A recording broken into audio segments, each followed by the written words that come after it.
تصوف علم تصوف او علم طریقت نن سبا د دې چې کومه اندازه لګولې شي نو حقیقت حال دا دی چې علم تصوف چې کوم حقیقت ته د هغې نه دې وخت کې موږ چې کوم مشایخ دي ډېر لري دي په میلیونو جدا دي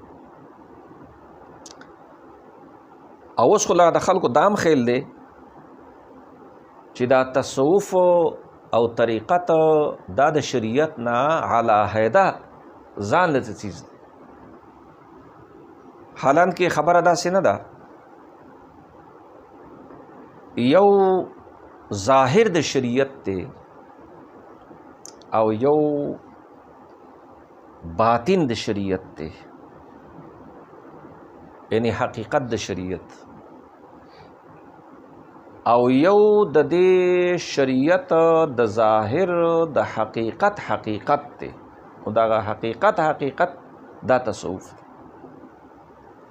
نو ظاهر دا هغې باندې ورتلل بغیر د شریعت نه ممکن نه دي شریعت باندې باغې له ورځې د شریعت نه بهر نشي ورتلې ځکه هغه د شریعت چې کوم دیوار دی د شریعت چې کوم فصیل دی طریقت هغې کې دن نه دی د هغې نه بار نه دی دومره دا چې په ظاهر د شریعت باندې عمل کولو سره صوفي با د شریعت په روح باندې عمل کولو سره خپل روح خرج کوي دا موضوع ډیره مفصله ده او ډیره اوږده ده تعبیرات د الفاظو د تصوف په کتابونو کې په دې کاته کې ډیر مختلف دي خو زه به دومره عرض کما لکه ګورئ زمونږ چې کوم علما د شریعت دي نو هغې وایي تقوا دا په درې قسمه ده یو د عامو خلکو تقوا ده یو د خواصو تقوا ده یو د اخص الخواصو تقوا ده خو دا تقوا دا د اتباع په نتیجه کې حاصلیږي نو ظاهري صورت د اتباع یو دی او عام مسلمانان د هغې پابند دي خو علما د تصوف د اتباع اوه قسمونه ذکر کوي اوه قسمونه او دا صورتونه د اتباع د دې جهتونه مختلف دي خو دومره ده چې دا ظاهر د شریعت باندې عمل او دا ظاهری اتباع دا شریعت دی او بے د اتباع حقیقت هغه کې دننه ورننوتل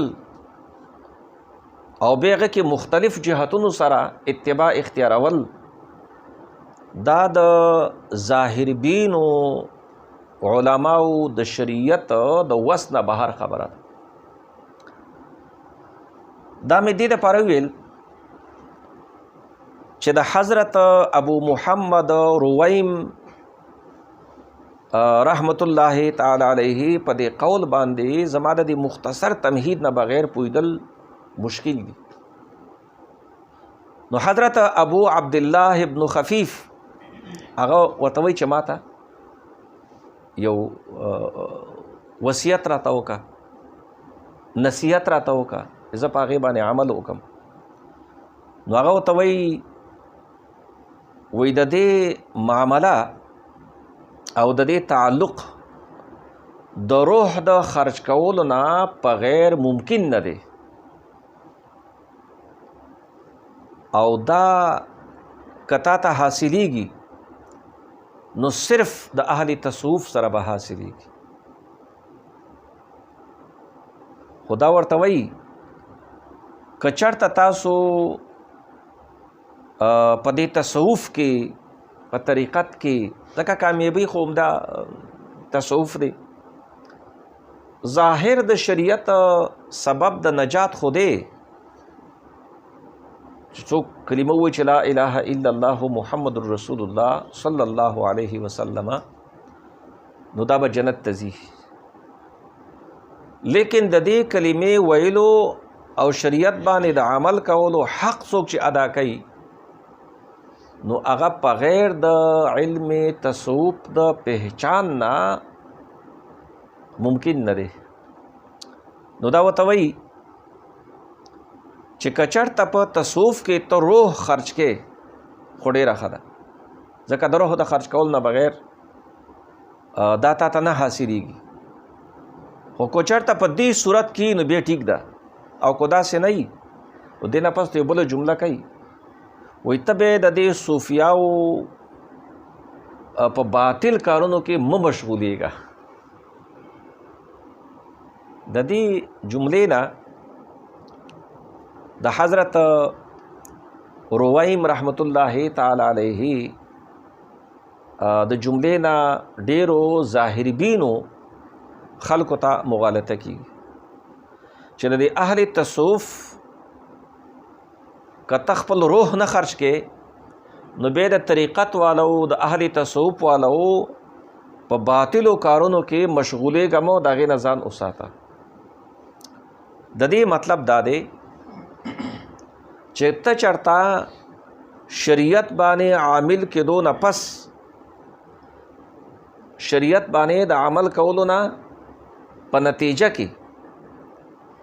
او په ظاهر د شریعت باندې مستوار کېدو نه پس ته اخلاص نه پیدا کې او صرف د اهل تصوف او د ظاهري چې کوم صورت د شریعت ته په دې باندې اکتفا کې نو دا به باطل دی. دغه شانته مزید ورته وایي چې بیا ستا دپاره د صوفیاو سره د ناستې نه د عوامو سره ناسته زیاته بهتر ده، ځکه ته هسې ګهرایي ته دننه نه ځې، اخلاص ځان کې نه پیدا کې، نو بیا د ظاهربینو خلکو سره کښېنه، هغه زیاته ستا دپاره محفوظه ده.